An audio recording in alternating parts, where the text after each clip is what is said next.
उस बात को मानता हूं कि लगातार बिहारी गाली का कारण शुरू से क्यों बनता है।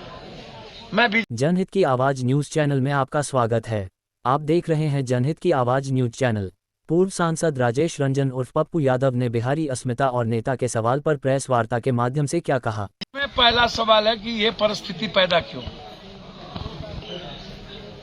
ये बात लगातार देश में उठ रही है कि बिहार के लोग, जबकि तमिलनाडु में 90% हिंदी पट्टी के IAS IPS हैं, DG हैं, चीफ सेक्रेटरी हैं।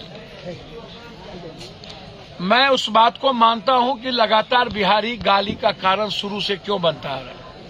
मैं बीजेपी के लोगों से पूछना चाहूंगा,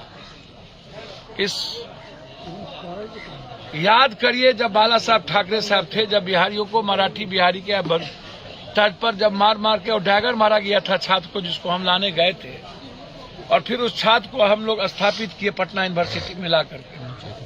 तो उस वक्त आपकी सरकार थी, उस वक्त भी से कोई आज के बात नहीं है। मणिपुर में एक बार नहीं कई बार बिहारियों को जलाया गया है, बिहारियों के घर को जलाया गया है। यही स्थिति आसाम की थी। गुजरात में एक एक बिहारी को पीटा गया था, पीट के भगा गया था, जिसमें हम गए थे। हमारे जाने के बाद हम पर ईंट फेंका गया उस दिन, आप याद करिए। भाई आश्चर्य है, आपकी सरकार रहते हुए आपने एक एक बिहारी को कुछ करके अपने गुजरात से मार के भगा दिया। यही स्थिति कर्नाटक में हुई थी येदियुरप्पा के समय, याद करिए आप। यही स्थिति दिल्ली में हुई थी जब मदन लाल जी खुराना जब CM थे, और कितनी बुरी स्थिति हुई थी दिल्ली में, बिहारियों को पटरी पर कहीं लगाने नहीं दिया जा रहा था।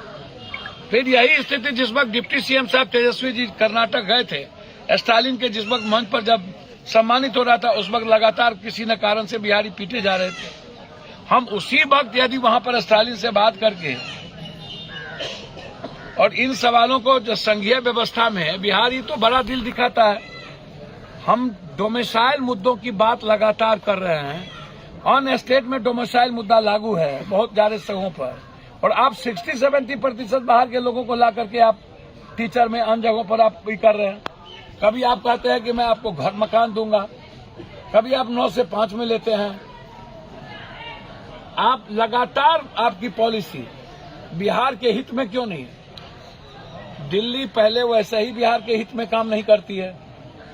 बिहार इसको समझने की जरूरत है कि एक लड़का 2 आदमी पार्लियामेंट में क्यों कूद रहा है। 10 सालों में आपने नौकरी का वादा करके नहीं दिया तो वो बेचारा अपना जान देने की तैयारी कर ली। मैं मानता हूं कि हो सकता है उसका प्रोसेस गलत है, तरीका गलत है, लेकिन इंटेंशन क्या है उसका। क्या उसके इंटेंशन पर बहस नहीं होनी चाहिए? क्या उसके इंटेंशन पर बात नहीं होनी चाहिए? उसके इंटेंशन को आप गायब कर दिए।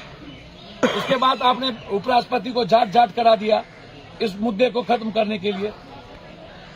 जनहित की आवाज न्यूज चैनल को देखने के लिए आप सभी का धन्यवाद। संपादक लोकेश झा। Phone number 8222903098।